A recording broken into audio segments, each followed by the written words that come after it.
Assalamualaikum warahmatullahi wabarakatuh.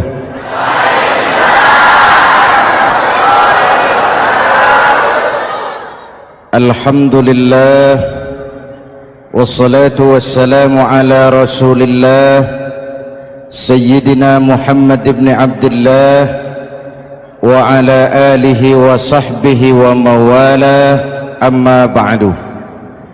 Saudara-saudara kaum muslimin di seluruh tanah air, hari-hari pada minggu akhir Ramadan kita bersama-sama menyaksikan sebuah fenomena tentang pindahnya kegiatan umat dari masjid ke pasar, dari masjid ke terminal, dari masjid ke stasiun, dari masjid ke bandara. Apa boleh buat, itulah wajah kita, bahwa lebaran artinya mudik, bahwa lebaran artinya baju baru dan makanan. Lebaran berbeda dengan Idul Fitri. Lebaran adalah tradisi yang setiap kita boleh ikutan. Siapa saja boleh ikut lebaran, tapi tidak tiap orang bisa merayakan Idul Fitri. Mau puasa atau tidak puasa, boleh lebaran.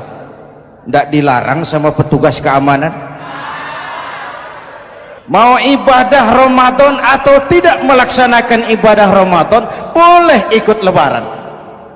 Tapi tidak berarti merayakan Idul Fitri, karena selalu ada kos dari apa saja yang kita lakukan. Saya mau cerita, mau dengar nggak? Ada dokter gigi, dokter baru. Satu sore praktek, pasiennya 4 orang nunggu duduk jejeran. Dipanggil pasien pertama, diperiksa, berlubang giginya, dicabut tanpa dibius. Namanya dokter baru. Pasien ini teriak, aduh sakit dok, tidak kuat, sakit. Teriakannya keras sekali. Pasien yang 3 orang yang nunggu gemeter, lari semua. Selesai dicabut, diobati, selesai, tanya, sudah selesai dok? Sudah mas. Berapa biayanya? 200.000. Loh, biasanya kan 50.000, kok 200.000? Biasanya sih memang 50.000, tapi siapa suruh kau teriak? Yang 3 lari.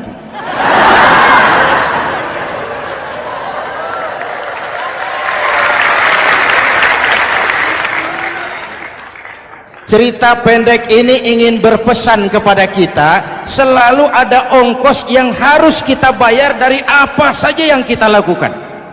Mau ibadah atau tidak, mau jadi orang baik-baik atau jadi bajingan paling tengik, mau berbuat salah atau berbuat soleh, selalu ada kosnya, selalu ada ongkosnya.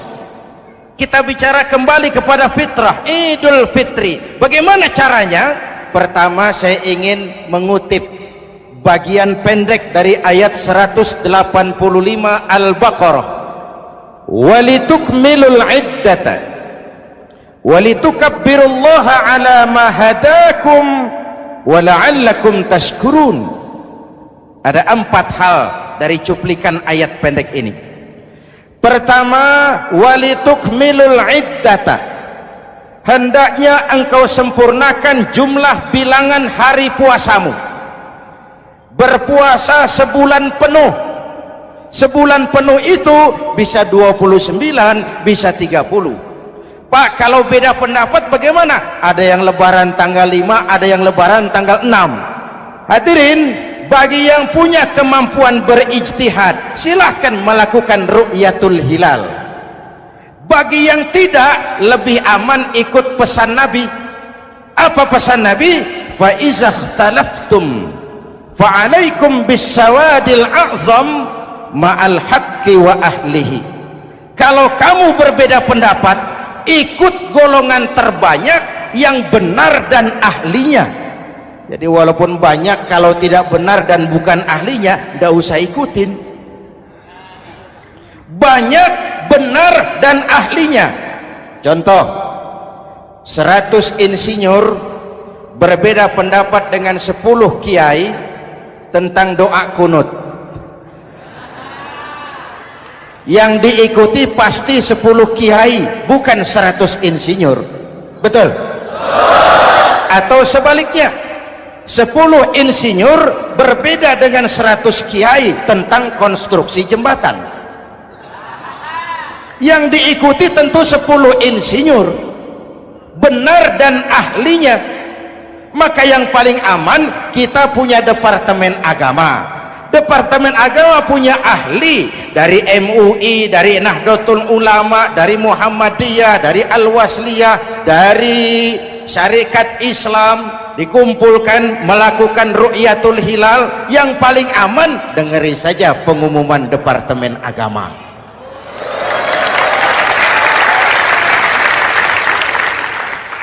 Tapi tetap menghormati mereka yang meyakini 1 Syawal jatuh pada tanggal 5. Beda boleh, marah jangan. Jelas? Saudara boleh suka tempe, tapi jangan menghina orang yang tidak suka tempe. Saudara boleh senang tahu, tapi jangan ngenyek karo wong yang senang tahu.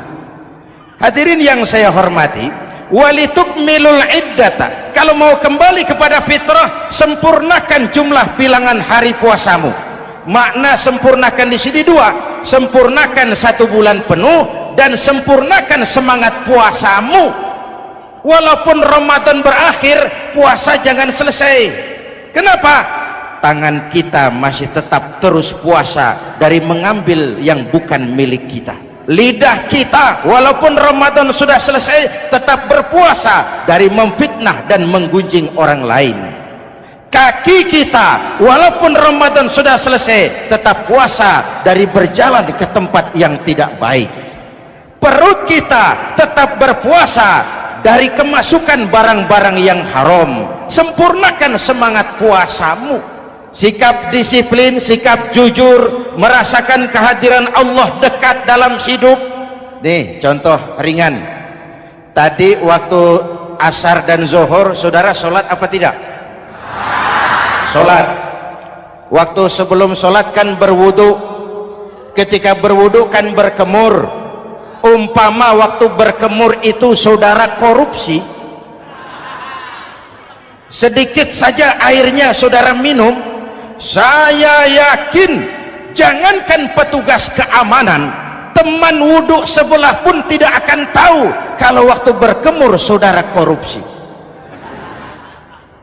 Kalau selesai Ramadan ini diterjemahkan, insya Allah negara kita bersih, berkurang korupsinya. Hadirin yang saya cintai, saya kembali kepada pesan Al-Baqarah 185 tadi. Walitukmilul iddata, sempurnakan jumlah bilangan hari puasamu. Puasa sebulan penuh dan kemudian lanjutkan semangat Ramadan. Disiplin, merasakan diri di bawah pengawasan Allah. Sekarang ini Allah ditekan. Kita iman dalam ucapan tapi sekuler dalam perbuatan. Tuhan cuma ada di masjid, di kantor Tuhan hilang, maka korupsi merajalela. Tuhan cuma ada di masjid, di pasar Tuhan hilang, maka timbangan tetap curang. Iman dalam ucapan tapi sekuler dalam perbuatan. Kalau jiwa dan semangat Ramadan kita bisa terapkan, insya Allah korupsi akan berkurang. Sekarang kan kita prihatin, yang tadinya teriak-teriak wong cilik malah ribut rumah mewah. Yang tadinya teriak-teriak rakyat kecil, sekarang malah ribut soal villa 5 miliar. Ini kan menyedihkan, memilukan dan memalukan. Tidak punya sense of crisis. Nah, saya juga nggak tahu apa itu.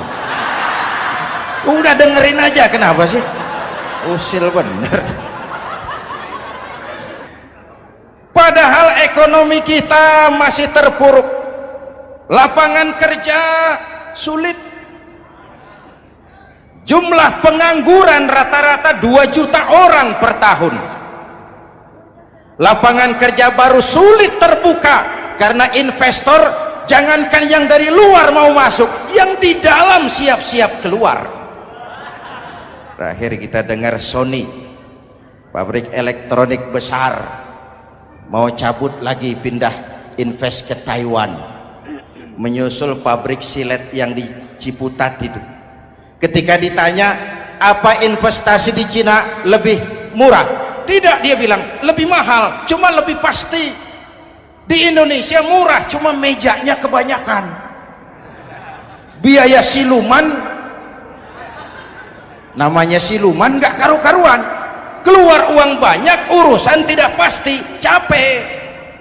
Disahkan undang-undang penyiaran yang justru ditolak oleh masyarakat penyiar sendiri. Industri penyiaran bakal kolaps karena sekarang ini boro-boro mereka industri televisi mau break even point, mau pulang modal, dengan ke depan bisa bangkrut. Akibatnya bisa kita pastikan, jumlah pengangguran makin bertambah. Hadirin yang saya hormati, kita memang setuju jangan terlalu mengadopsi siaran-siaran televisi dari luar, kita harus punya filter. Tapi pada sisi yang sama kita juga harus memperhatikan lapangan kerja buat rakyat kita ini. Walitukmilul iddata, sempurnakan jumlah bilangan hari puasamu.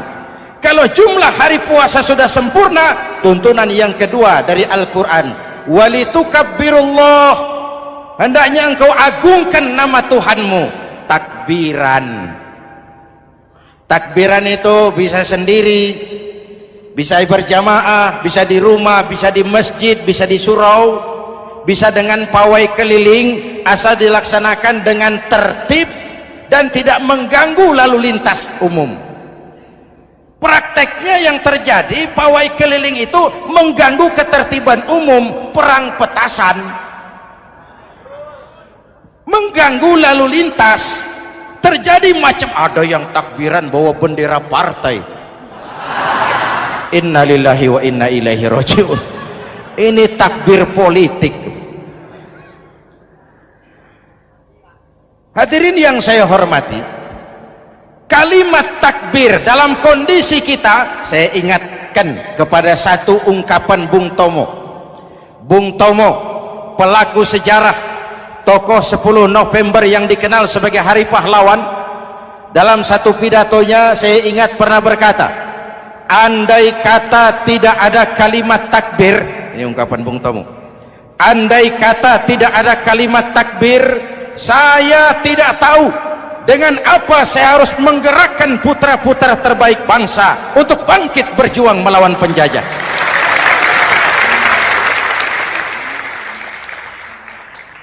Ketika Allahu Akbar itu londo, kelihatannya kecil, meriam nggak meleduk. Dahulu orang-orang tua kita cuma ada 2 kata, merdeka atau mati. Tidak berpikir nanti kalau menang dan merdeka saya jadi wali kota di mana.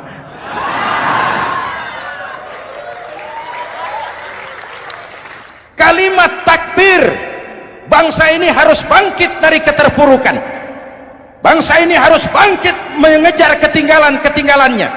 Bangsa ini tidak boleh terpuruk terus, dan semangat takbir harus menjiwai kita. Tidak ada capek dalam perjuangan, tidak ada puas dalam upaya. Keberhasilan cuma pengantar ke arah keberhasilan yang lebih baik lagi. Walitukabbirullah, hendaknya engkau agungkan nama Tuhanmu. Nama Allah menjadi motivasi besar dalam kehidupan kita. Ini pesan Quran Al-Baqarah 185.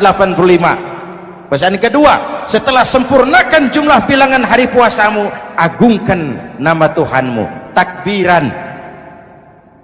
Kalimat takbir sendiri kalau kita lihat pada kalimatnya ada kata la ilaha illallah wahdah sadaqa wa'dah wa nasara 'abdah wa a'azza jundah wa hazamal ahzaba wahdah. Tidak ada Tuhan selain Allah, esa, tidak beranak, tidak diperanakan, wahdah, tidak bisa diumpamakan dengan apapun. Sadaqa wa'dah, Allah yang maha menepati janjinya. Wa nasara 'abdah, Allah yang maha menolong hambanya. Kalau bukan kebesaran Allah, berat berjuang Ramadan ini melawan musuh yang tidak nyata. Puasa itu kalau olahraga golep, benar Pak. Kalau tinju lawannya kelihatan, betul. Sepak bola musuh kelihatan, bulu tangkis kelihatan, golf siapa musuhnya? Itulah puasa, menghadapi musuh yang tidak kelihatan. Itu lebih berat daripada perjuangan mengangkat senjata, lebih berat daripada berjuang mengorbankan harta. Tapi kalau di bulan Ramadan saja Rasulullah menang dalam perang Badar, itu harus jadi sumber motivasi. Dengan kalimat takbir, dengan keagungan Allah, bangsa Indonesia harus bangkit dari keterpurukan. Ibu bapak hadirin yang saya hormati, jadi bukan akhir Ramadan lalu sibuk beli baju. Boleh, boleh, tapi bukan itu yang utama. Laisal id bilibasin jadid, walakinnal id bita'atin yazid. Idul Fitri bukan pakaian baru. Idul Fitri adalah ketaatan yang meningkat, yang telah ditempa, digojlok, digembleng oleh Ramadan. Jadi kalau Ramadan rajin baca Quran, lalu selesai Ramadan sayonara Quran, latihan tidak berhasil. Ramadan rajin ke masjid, selesai Ramadan selesailah ke masjid. Awal Ramadan full house sampai ke halaman, akhir Ramadan cuma imam berdua tikar. Masjid kembali senyap, padahal masjid adalah pusat kegiatan umat. Saudara lihat dari sejarah, ketika hijrah ke Madinah, Rasul singgah di Kuba. Apa yang beliau lakukan? Membangun masjid. Ketika sampai di Madinah, kesibukan pertama beliau apa? Mencari rumah dinas? Bukan. Kesibukan pertama beliau mencari lokasi di mana membangun masjid. Isra dan Mi'raj, perjalanan besar dimulai dari masjid ke masjid. Ini indikasi masjid memang merupakan pusat kegiatan umat. Umat Islam dengan masjid seperti ikan dengan air, tidak boleh pisah. Ada ikan yang tidak betah di air? Ada. Ikan mau modar. Kalau umat sudah mulai menjauhi masjid, jiwanya yang akan mati. Kalau jiwanya mati, jasadnya masih hidup, itu namanya bangkai berjalan. Walitukabbirullah, engkau agungkan nama Tuhanmu. Takbiran, setelah berjuang penuh membina takwa, mengharap ridho, mengendalikan nafsu. Ingat loh, puasa itu bukan menghilangkan nafsu, mengendalikan, menempatkan pada tempatnya. Manusia tanpa nafsu bukan manusia, tapi manusia yang disetir nafsu turun jadi binatang, bahkan lebih rendah daripada binatang. Puasa ini menempatkan nafsu di tempatnya. Hai laki-laki, kamu nafsu sama perempuan? Betul Pak. Perempuan suka laki-laki? Betul Pak. Boleh lewat sini, lewat pintu yang disebut nikah. Ini nafsu disalurkan lewat pintu yang disebut nikah. Jangan seperti ayam kawin tiap malam, nikah tidak mau.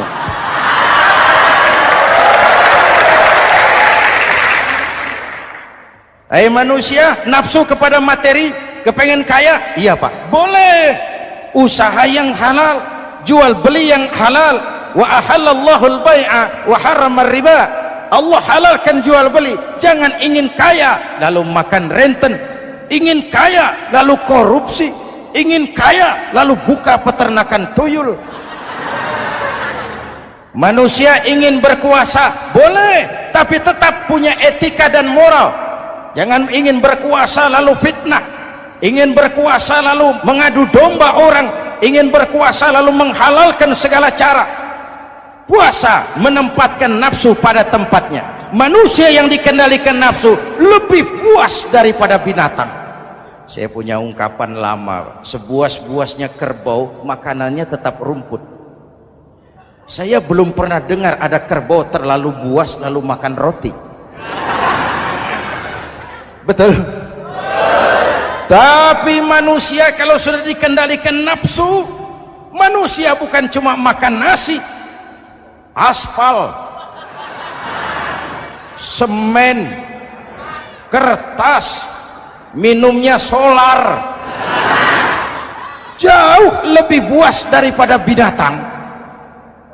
Inilah puasa, arep nguwong ke wong,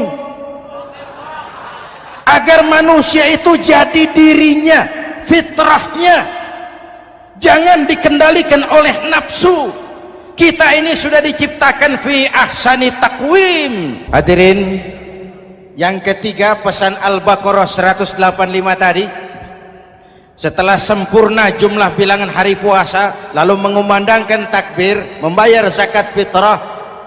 Kenapa itu kita lakukan? Mengagungkan nama Allah, ala ma hadakum, agungkan nama Allah yang telah memberikan hidayahnya kepadamu. Masya Allah nih, hidayah, kita bersyukur. Hidayah ini hak prerogatif Allah, diberikan kepada siapa saja yang dikehendaki oleh Allah. Kita bisa lihat dalam sejarah, ada anak Nabi tidak mendapat hidayah, tidak terpanggil mengikuti kebenaran yang disampaikan oleh bapaknya, namanya Kan'an, putra Nabi Nuh. Ada ayah Nabi bernama Azar, ayah Nabi Ibrahim, putranya penegak tauhid, ayahnya produsen berhala. Ada istri Nabi, istrinya Nabi Lut, tidak mendapat hidayah, tidak terpanggil mengikuti kebenaran. Lalu Abu Jahal, Abu Lahab, paman Nabi, melihat Nabi, menyaksikan mukjizat, mendengar wahyu, melihat tutur kata Nabi, hidayah tidak datang kepada dia, maka mereka tidak terpanggil mengikuti kebenaran. Kita alhamdulillah keponakan Nabi saja bukan, mendapat yang namanya hidayah ini. Ini harus kita pelihara, kita jaga baik-baik, karena ini merupakan hak prerogatif Allah. Yahdi man yasha, diberikan kepada siapa saja yang dikehendakinya. Hadirin, sembari kita mengambil pelajaran tentang Kan'an yang tidak dapat, putra Nabi Nuh. Ini saya ngambil bagian cerita sejarah, masih mau dengar? Nabi Nuh diberi umur 950 tahun, berdakwah sepanjang hidup. 800 tahun beliau dakwah, dapat pengikut tidak lebih 80 orang, rata-rata 10 tahun satu. Yang dihadapi ini umat yang kurang ajar, bandel, bajingan, tengik. Kalau diceramahi, telinganya ditutup dengan tangannya. Ini saking kurang ajarnya ini umat. Diberikan dakwah, telinganya ditutup dengan tangan. Nabi Nuh ketika di puncak kesabarannya munajat, ya Rabb, bagaimana Nuh? Siang malam saya berdakwah kepada umat ini, saya sampaikan risalahmu, saya canangkan seruanmu, saya sampaikan ajaranmu. Inni da'autu qaumi lailan wa nahara, siang malam saya berdakwah kepada umat. Wa inni kullama da'autuhum ja'alu asabi'ahum fi adhanihim, tiap kali saya sampaikan dakwah kepada mereka, mereka tutup telinganya dengan tangannya. Saya tidak sanggup menghadapi umat seperti ini, ya Allah. Habis mau kamu bagaimana Nuh? Sikat saja sudah semua ini. bikin mati saja. Nanti kalau punya anak, anaknya kafir lagi. Lebih baik bapak moyangnya, mbah-mbahnya sikat semua. Rabbi la tazar 'alal ardi minal kafirina dayyara. Jangan disisakan orang kafir, habisin semua. Itu mau kamu? Iya. Buat kapal Nuh, nanti aku turunkan banjir. Dengan apa saya membuat kapal ya Rabb? Pakai kayu Nuh. Kayunya dari mana ya Rob? Dari pohon tentu. Pohonnya belum ada ya Rob. Tanam dulu Nuh. Membuat kapal kayunya nanam pohon dulu. Apa artinya? Perjuangan bukan simsalabim abragedabra. Perjuangan bukan makan lombok, ini hari dimakan, ini hari pedas. Perjuangan itu proses. Ada keringat, ada air mata, ada darah, tempo-tempo nyawa. Itulah perjuangan. Sudah pohon ditebang, buatkan kapal di tengah kampung. Umat unjuk rasa lagi. Nuh makin gila. Bikin kapal di tengah kampung, mau belayar kemana? Selesai Nuh, selesai ya Rob. Naik. Orang-orang yang beriman bersamamu naik, binatang serba sepasang naik, naik Nuh, naik orang beriman naik, binatang serba sepasang. Gerimis mulai turun. Setelah kapal semua terisi, Nabi Nuh kontrol. Sudah naik semua? Sudah. Nuh, Mas Bejo ada? Ada. Mbok Painem, naik sudah masuk. Oke. Kan'an anak saya ikut tidak naik kapal. Kami tidak lihat Nuh. Turun ke bawah. Ada Kan'an, kami tidak lihat Nuh. Naik ke atas buritan, kelihatan Kan'an tidak ikut naik kapal, kumpul bersama orang kafir di daratan. Inilah potret kehidupan. Kumpul dengan orang-orang kafir. Berapa banyak anak-anak kita tidak mau ikut orang tuanya ke masjid, kumpul dengan orang-orang kafir di tempat maksiat. Nuh karena sayang kepada anak, dari atas kapal memanggil, ya bunayyarkam ma'ana. Ya, ini bahasa orang manggil Pak. Kan'an, kesini nak, naik kapal sama papi. Ini terjemahan bebas. Jawab Kan'an di bawah, tidak mau Pak, saya di sini saja. Jangan nak, Allah sedang murka, akan turun banjir. Kalau datang banjir Bapak, sa'awi ila jabalin ya'simuni minal ma'. Saya akan naik ke gunung tinggi yang bisa menyelamatkan saya dari banjir. Kan'an naik ke gunung tinggi, gunung pun tenggelam dihantam banjir. Dalam puncak kepedihan, Nabi Nuh akhirnya sadar, ya Allah, kalau orang kafir tenggelam memang saya yang minta, tapi Kan'an kan anak saya. Nuh, anggap Kan'an bukan anakmu. Wa innahu amalun ghairu salih. Nuh sadar, akhirnya bilang, ana urid wa anta turid wallahu fa'alun lima yurid. Aku punya kemauan, kau Kan'an punya kemauan, Allah juga punya kemauan. Kemauan Allah lah yang akhirnya jadi kenyataan. Nek sekarang juga kita ngadepi musim banjir. Bukan banjir air saja, banjir peradaban-peradaban yang masuk ke negeri kita. Banjir maksiat, banjir munkarot. Kalau kita sudah ke masjid, kita sudah naik kapal, tolong kontrol anak-anak kita, tolong kontrol tetangga kita. Ayo naik kapal, banjir.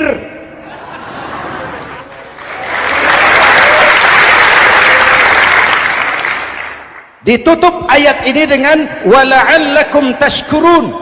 Atas hidayah yang diberikan kepada kita, kita bisa melaksanakan ibadah Ramadan, bisa takbiran, dan diakhiri dengan ungkapan tasyakkur. Tasyakkur dan tafakkur, mensyukuri nikmat. Saya berulang kali mengingatkan, nikmat bisa berubah menjadi azab kalau kita tidak pandai mensyukurinya. Bayangkan Pak, tahun 87-an kita itu jadi negara yang berswasembada pangan. Beras kita cukup untuk rakyat kita. Sekarang kita jadi pengimpor beras terbesar. Kita beli beras ke Vietnam, kita beli beras ke Thailand, ke negara-negara yang lebih kecil dari kita. Kenapa? Karena sawah kita tanami gedung dan beton. La in syakartum la azidannakum wa la in kafartum inna adzabi lasyadid. Kalau kamu bersyukur, aku tambah nikmat. Kalau kamu ingkar, tidak pandai bersyukur, awas, azabku pedih. Maka ungkapan saya, orang kaya bisa masuk surga karena hartanya, orang kaya bisa masuk neraka juga karena hartanya. Syukur apa tidak syukur?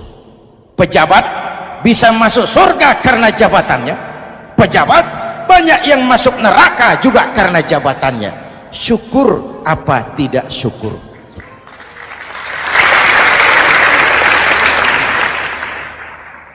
Orang alim, kiai bisa masuk surga karena ilmunya.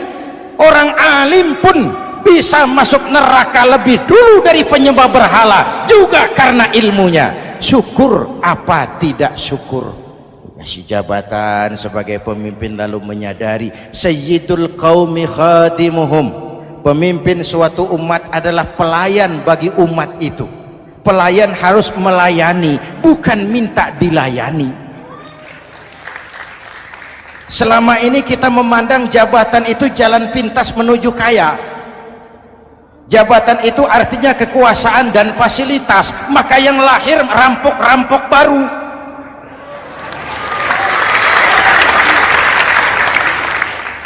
Jabatan adalah alat untuk pengabdian di tengah rakyat yang sedang susah, di tengah negara yang sedang terpuruk.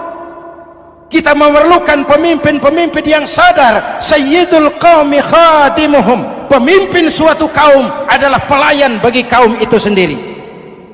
Ibu bapak hadirin yang saya hormati, dengan mensyukuri itu maka makna Idul Fitri meresap kembali kepada fitrah kita sebagai manusia, fitrah kesucian. Secara sederhana orang gambarkan kembali kepada fitrah seperti bayi baru dilahirkan oleh ibunya, bersih, suci, tanpa dosa, lantaran sudah dibersihkan oleh ibadah Ramadan. Tapi para ulama khalaf ada yang mengartikan fitrah itu kecenderungan kepada kebajikan, kecenderungan kepada kebaikan, itu juga fitrah. Kembali kepada fitrah manusia, kecenderungan untuk berbuat baik. Kita lahir bayi tidak punya dosa, betul? Tidak ada dosa warisan dalam Islam. Kalau harta warisan ada, dosa warisan tidak. Karena itu dalam Islam juga tidak ada penebusan dosa. Kalau dosa bisa ditebus dengan uang, tentu Menteri Keuangan nomor 1 masuk surga.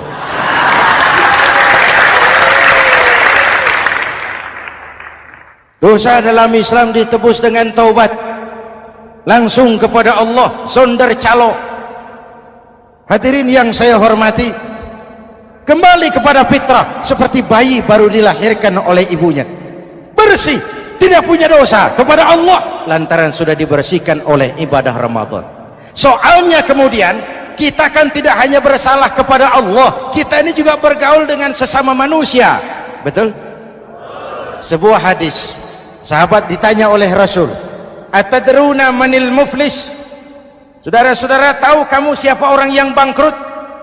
Oh Rasul, orang bangkrut yang tidak punya uang, orang bangkrut yang tidak punya harta. Salah kata Rasul, innal muflisa min ummati, yang bangkrut dari golongan umatku, yang besok di hari kiamat datang menghadap Allah dengan membawa pahala solat, membawa pahala zakat, membawa pahala haji, membawa pahala sedekah pada satu pihak. Sementara pada sisi yang lain sebelah kiri, orang ini juga datang membawa kesalahan karena pernah mencaci maki orang, pernah memfitnah orang, pernah memakan harta orang dengan cara yang zalim. Satu sisi bawa kebajikan, sisi lain bawa kesalahan. Kalau ini yang terjadi, bagaimana nasib kita? Kata Nabi, Tuhan, ini pahala solat saya, ini solat yang wajib, ini yang sunnah, rawatibnya, nawafilnya. Datang orang, sebentar Tuhan, apa? Dia memang rajin solat, tapi saya pernah dicaci maki, hancur nama saya. remuk hati saya. Di dunia saya tidak bisa membalas karena dia lebih berkuasa. Sekarang saya menuntut keadilan. Betul? Ya Tuhan, sini pahala sholatmu kasih orang yang kau caci maki. Tuhan, ini pahala puasa saya yang wajib Ramadannya, sunnah 6 hari Syawalnya, Senin Kemisnya. Ini Tuhan. Datang lagi, sebentar Tuhan. Kenapa? Dia memang rajin puasa, tapi saya pernah difitnah tanpa benar, dicorengkan arang ke dahi, hancur nama saya karenanya. Saya menuntut keadilan karena di dunia waktu itu cuma banyak pengadilan tapi tidak ada keadilan. Benar? Benar. Ini pahala sholatmu kasih orang yang kau fitnah. Tuhan, ini pahala zakat saya. Datang lagi, Tuhan, dia memang suka zakat tapi korupsinya lebih besar dari zakatnya. Nuntut keadilan. Sini pahala zakatmu kasih. Kalau habis pahala kebaikan, orang yang menuntut masih banyak, diambillah dosa orang yang kita sakiti, diberikan kepada kita. Pahala dipreteli, dosa diberikan. Apa enggak bangkrut? Ibarat orang dagang, modal habis, tagihan hutang datang terus. Kenapa? Orang ini cuma baik hubungannya kepada Allah, tapi tidak baik hubungannya dengan sesama manusia. Karena itu, dalam konteks dengan fitrah, manusia makhluk yang fitrah. Apa fitrah itu? Pertama, manusia makhluk yang bertuhan. Itu fitrah. Mengingkari Tuhan, mengingkari fitrah. Yang kedua, manusia makhluk sosial, zon politikan. Itu fitrah. Kita tidak bisa hidup sendiri. Betapa dan siapapun kita memerlukan yang lain. Maka nuansa Ramadan intinya adalah silaturahmi. Nuansa Idul Fitri silaturahmi antar sesama kita. Ada baiknya saya ingatkan lagi sebuah hadis. Masih mau dengar? Selesai sholat Id, sahabat mendengar Rasul mengucapkan amin 3 kali. Amin, amin, amin. Ya Rasul, ada apa? Tadi turun Jibril selesai sholat, mau berdoa. Muhammad, aku mau mohon kepada Allah, mau kau aminkan? Silahkan Jibril. Jibril doa, Rasul amin. Doanya 3 macam permohonan, maka Rasul 3 kali mengucapkan amin. Kalau sudah Jibril yang doa, Rasul yang amin, apa iya doanya ditolak? Apa isi doanya? Yang pertama, ya Allah, doa malaikat Jibril, hari ini 1 Syawal, waktu itu doanya, saya mohon kepadamu, jangan engkau terima puasa dan ibadahnya anak yang durhaka kepada ibu bapaknya. Rasul mengucapkan amin. Renungan buat kita. Itu sebabnya barangkali sesibuk-sibuk di Jakarta masih mau mudik nemui orang tua. Yang kedua, ya Rabb, saya mohon kepadamu, jangan engkau terima puasa dan ibadahnya istri yang durhaka kepada suaminya. Amin. Kedengaran Bu? Ada ibu-ibu tanya, Pak, kalau suami yang durhaka sama istrinya bagaimana? Hadisnya tidak menjelaskan itu, Bu.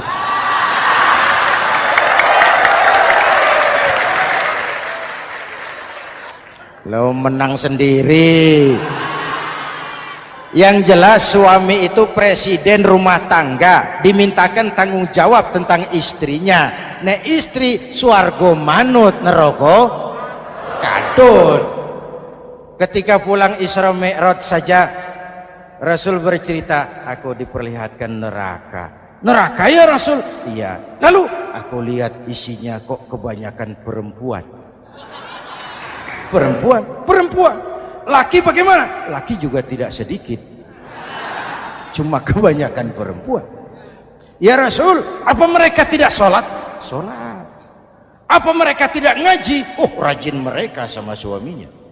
Kenapa banyak mereka di sana? Rasul senyum dan menjawab, hunna yakfurnal asir. Umumnya perempuan kurang bisa terima kasih sama suaminya.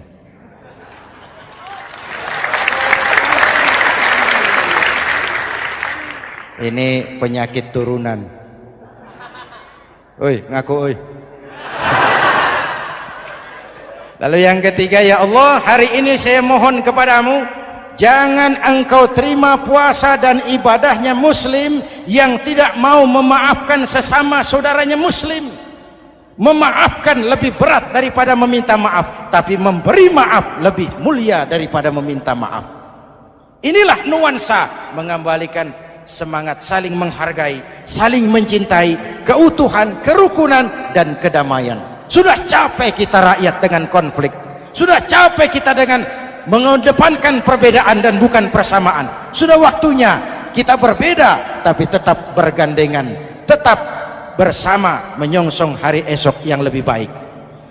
Mintalah ridho ibu bapak, suami kepada istri, istri kepada suami, dan memaafkan sesama saudara muslim sehingga kita benar-benar kembali kepada fitrah. Terima kasih dan mohon maaf, semoga ada manfaatnya. Usikum wa nafsi bitaqwallah. Wassalamualaikum warahmatullahi wabarakatuh.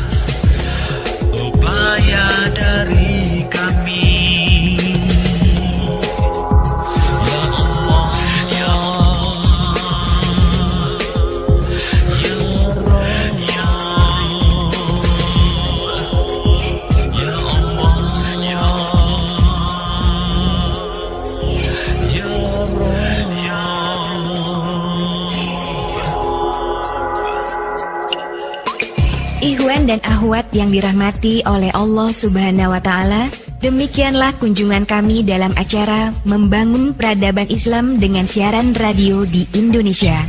Syukur alhamdulillah atas nikmat Islam dan indahnya persaudaraan yang Allah karuniakan kepada kita semua. Semoga ilmu milik Allah dapat membentengi akidah kaum muslim dari berbagai upaya penyesatan. MPI DSRI ini merupakan komunikasi dan jabat erat di antara kami, Irena Center, Indonesian Commercial Jockey, serta berbagai media di seluruh Indonesia. Terima kasih. Wassalamualaikum warahmatullahi wabarakatuh.